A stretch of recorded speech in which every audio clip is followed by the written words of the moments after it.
Meski berukuran kecil, siapa sangka telur burung puyuh bisa menghasilkan omset fantastis hingga mencapai 200 juta rupiah per bulan. Berikut ini kami hadirkan lika-liku menjadi peternak burung puyuh dalam segmen Sehari Menjadi.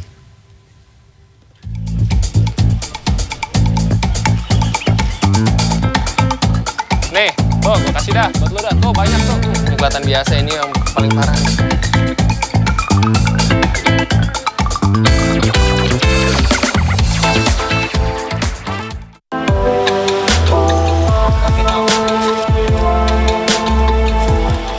Para pecinta kuliner pasti pernah mencicipi sajian yang satu ini, telur puyuh.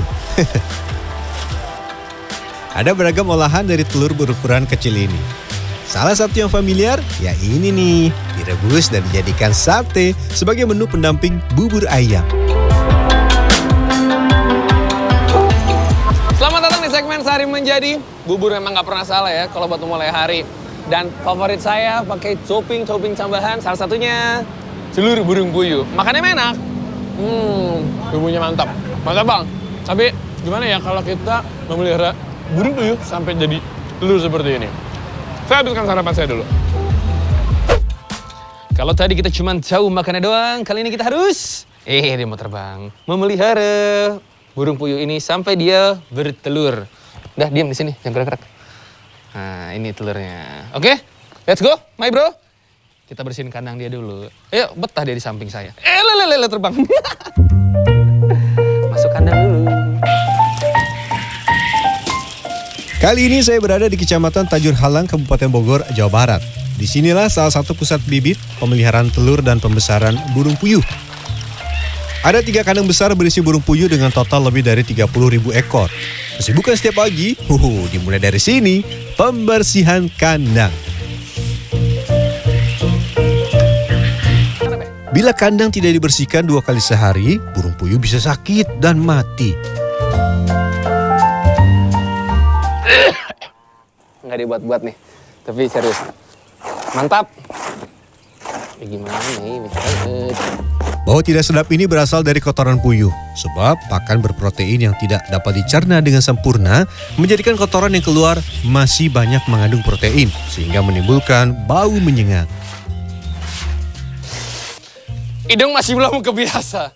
Jadi ya gimana ya, ada 30.000 burung puyuh di sini, sebanyak ini, makan sehari juga minimal 2 kali.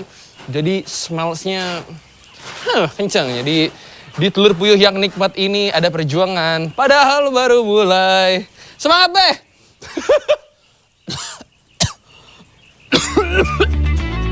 Kotoran yang kering menjadi penanda burung puyuh tidak terjangkit penyakit, baik yang disebabkan oleh virus maupun bakteri. Kotoran yang dikumpulkan tidak dibuang begitu saja, tapi akan dijual dan diolah untuk dijadikan pupuk.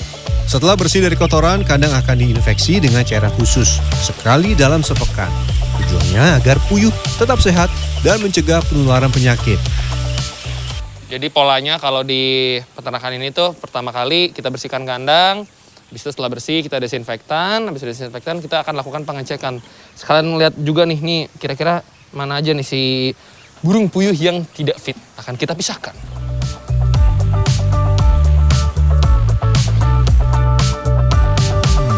For your info, puyuh termasuk jenis unggas yang memiliki ukuran badan kecil dan gemuk.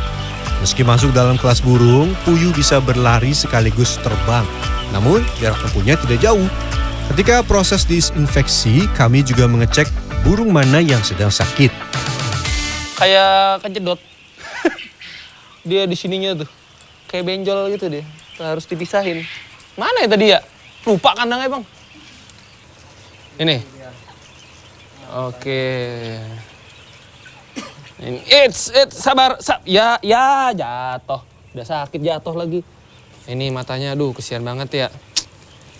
Ini kalau tadi kata abangnya sih salah satu penyebabnya juga bisa jadi bakteri yang dia naik ke si burung-burung puyuhnya atau bisa ada hal-hal lain. Tapi yang pasti ini harus dipisahkan. Ada beberapa penyakit yang lazim ditemui pada burung puyuh, seperti radang usus, tetelo, dan pulorium atau berakapur.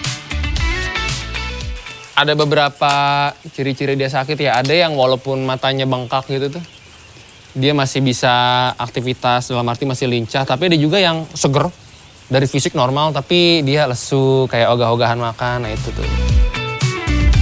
Adapun yang akhir-akhir ini banyak berjangkit di peternakan ini adalah snot atau flu yang mengakibatkan mata menjadi bengkak dan hidung berlendir.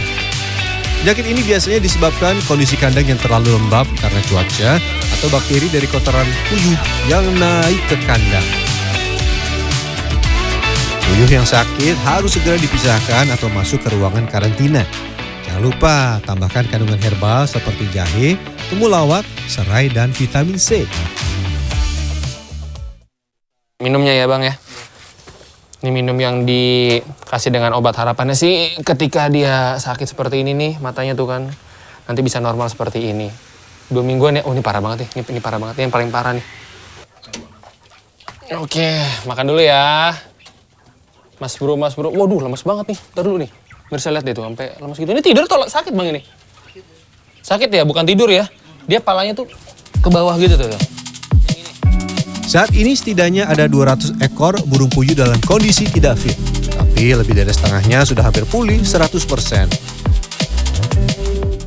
Kayak gini tuh bisa nular nggak sih Bang kalau di kandang yang tadi tetap? Bisa nular ya. Nularnya tuh satu gini atau gimana tuh? Nularnya kalau dibiarkan lama di itu satu kandang itu bisa kemungkinan ketular semua. Matanya kayak gitu. Itu biasanya gara-gara apa tuh Bang? Dari debu dia, dari kotoran gitu. Tiba waktunya makan. Pakan puyuh harus mengandung karbohidrat, protein, lemak, dan mineral. Bila di alam liar, puyuh makan biji-bijian dan serangga. Di peternakan ini diberi pakan campuran jagung, ikan, dedak gandum, serta beberapa pakan lain untuk menurunkan kadar kolesterol pada telur burung puyuh yang nanti dihasilkan.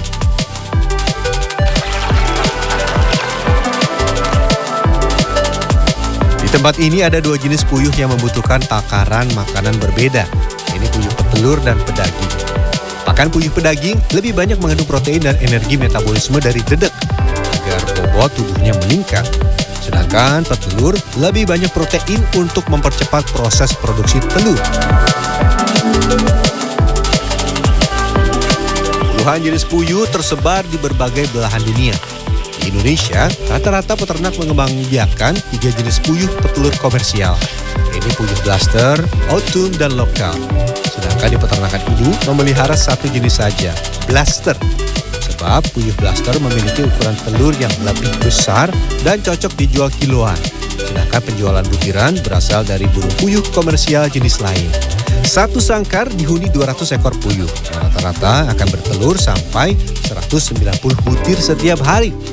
Kalau dijumlahkan, semua puyuh di sini sehari bisa menghasilkan 150 kg telur. Panen telur boyo tidak sulit kok, hanya dengan mengambil telur yang ada di depan kandang ini.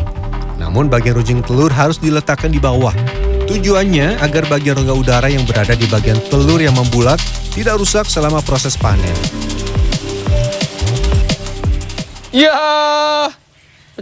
emang ada pecah begini Bang pasti? Ini kenapa nih? Aduh, bukan gara-gara saya mencet kencengan kan?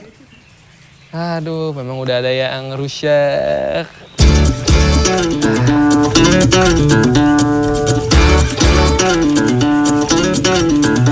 Kandungan kolesterol pada telur puyuh ini memang termasuk tinggi, mencapai sekitar 800 mg per 100 gram. Hal ini berbeda dengan telur ayam yang mengandung sekitar 350 mg dengan takaran yang sama. Nah, di tempat ini kadar kolesterol diminimalisir dengan pemberian pakan yang diatur sedemikian rupa sampai di bawah 150 mg. Oh iya, telur yang disiapkan untuk ditetaskan jangan dijual ya. Kita masukkan ke dalam ruangan inkubasi. Proses penetasan dengan suhu 38 derajat Celcius ini biasanya berlangsung 17-18 hari. Hasil penetasan akan dibagi lagi. Bisa untuk dijadikan puyuh petelur atau kembali menjadi indukan. Telur yang ideal untuk ditetaskan tidak terlalu lonjong dan tidak terlalu bulat, serta berbobot di atas 10 gram.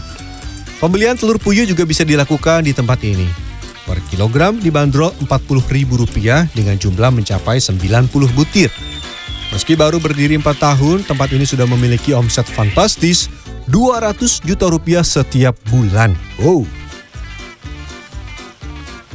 ada di saat-saat tertentu, biasanya di musim pancaroba itu banyak yang kena penyakit. Tapi alhamdulillah itu bisa kita atasi, hanya untuk sementara waktu produksinya agak turun gitu. Mengacu pada data Asosiasi Peternakan Puyuh Indonesia, peternak lokal di Jawa Barat termasuk Jabodetabek hanya dapat memasok 35-40% dari total permintaan 14 juta butir telur puyuh per pekan. Sisanya didatangkan dari Jawa Tengah, Jawa Timur, dan beberapa wilayah lain di Sumatera. Ada yang tertarik menjadi peternak burung puyuh atau mau jadi penikmatnya saja? Boleh kok, namun ingat, jangan mengkonsumsi terlalu banyak. Walau telur di sini termasuk rendah kolesterol karena ukurannya kecil, bisa-bisa nanti kebablasan melahap dalam jumlah banyak. Rian Fernando, Aryo Asmoro, Kabupaten Bogor, Jawa Barat.